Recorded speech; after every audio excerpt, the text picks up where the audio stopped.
시청자 여러분 안녕하십니까? BOE 모닝뉴스 시작합니다.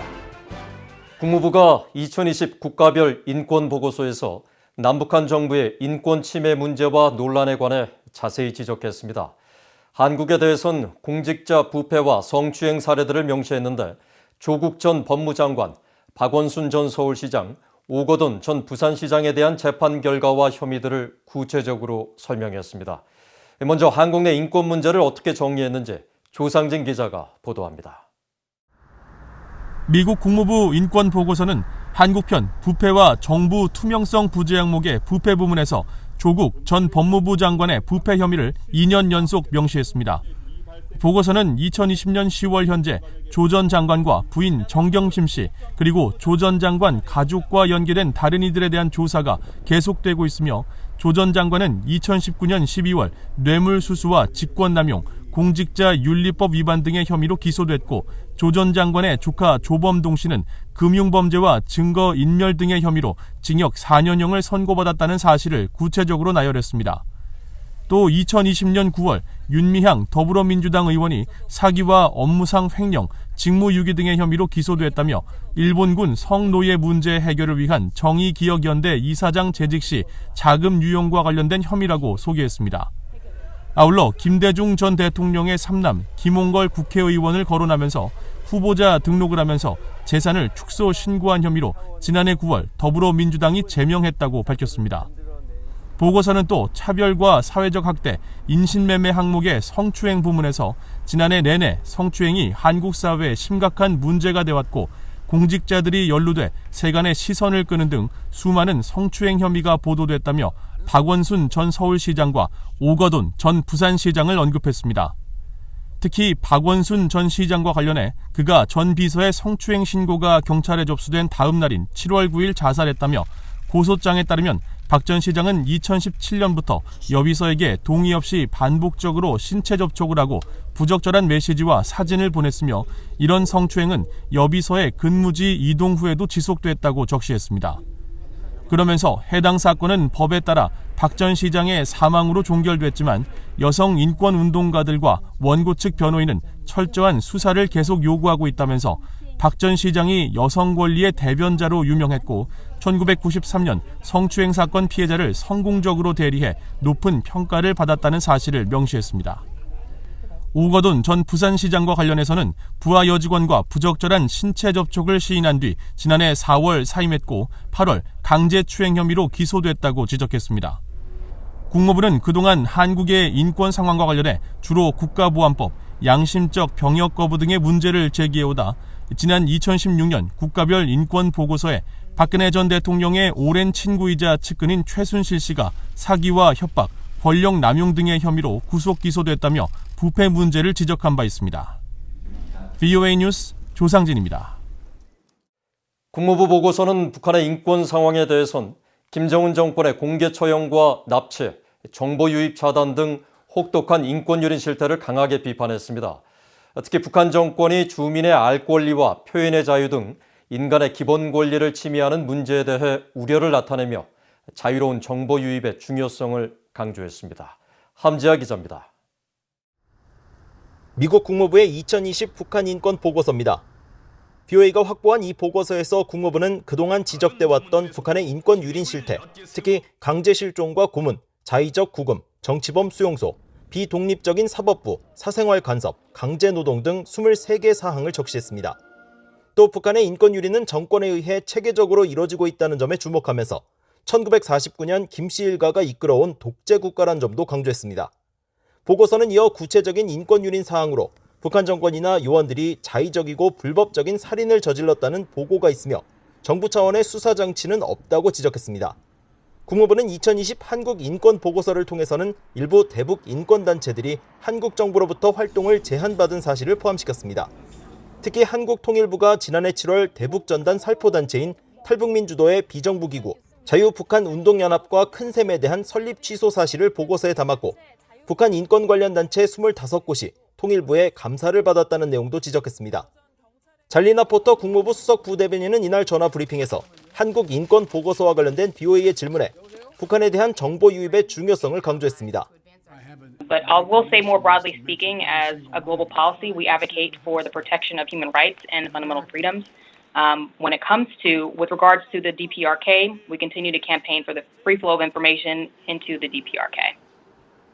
이번 북한 인권 보고서는 신종 코로나 바이러스 사태 이후 북한의 국경 폐쇄 조치가 인권 문제에 끼치는 영향 부분이 추가된 것 외에 전년도인 2019년 상황과 크게 달라지지 않았습니다. 인권 전문가는 매년 북한의 인권 실태가 고발되는 건 중요한 의미를 지닌다고 평가했습니다. We have seen North Korean human rights being sacrificed for the sake of negotiating nukes and missiles. We also have to acknowledge that the State Department has never been deterred from this mission.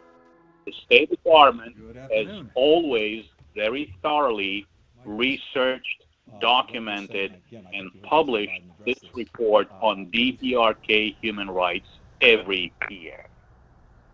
앞서 토니 블링컨 국무장관은 정의용 한국 외교부 장관과의 회담 모두 발언을 통해 북한의 독재 정권이 주민들에 대한 구조적이고 광범위한 학대를 계속하고 있다면서 북한의 인권 유린 문제를 정면으로 비판했습니다.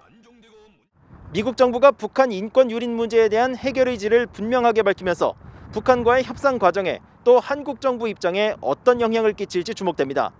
BOE 뉴스 함자입니다.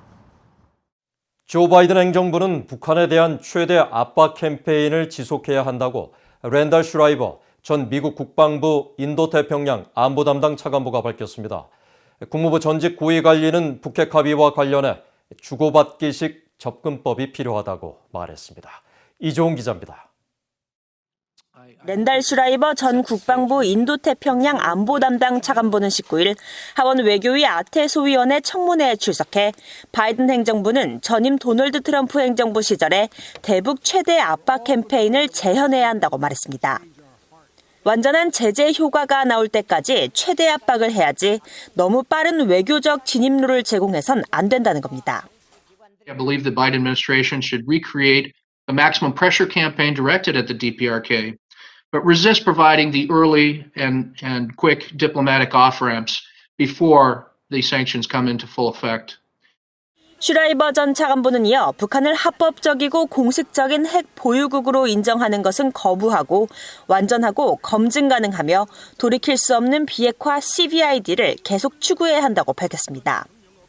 I think this would also mean dealing with the DPRK as a de facto nuclear state and all that that entails with deterrence and counter non-proliferation, while still pursuing denuclearization.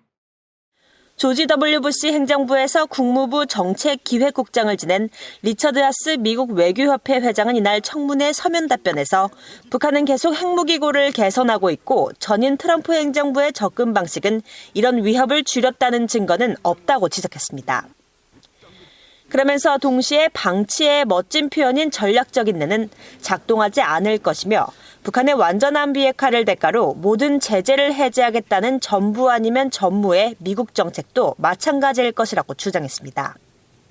하스 회장은 대신 미국이 필요로 하는 것은 보다 중간 수준의 접근 방식이라면서 무언가를 위한 무언가식 합의라고 강조했습니다. 이런 시나리오에서 일부 제재를 완화하는 대가로 북한은 실험을 중단하고 무기고 제한 약속을 할 수 있을 것이라고 예상했습니다. 인도태평양을 주제로 열린 이날 청문회에선 중국에 대응하기 위한 미국의 영내 전략 중 하나로 미국, 일본, 인도, 호주가 참여하는 안보 협의체인 쿼드가 중점적으로 다뤄졌습니다.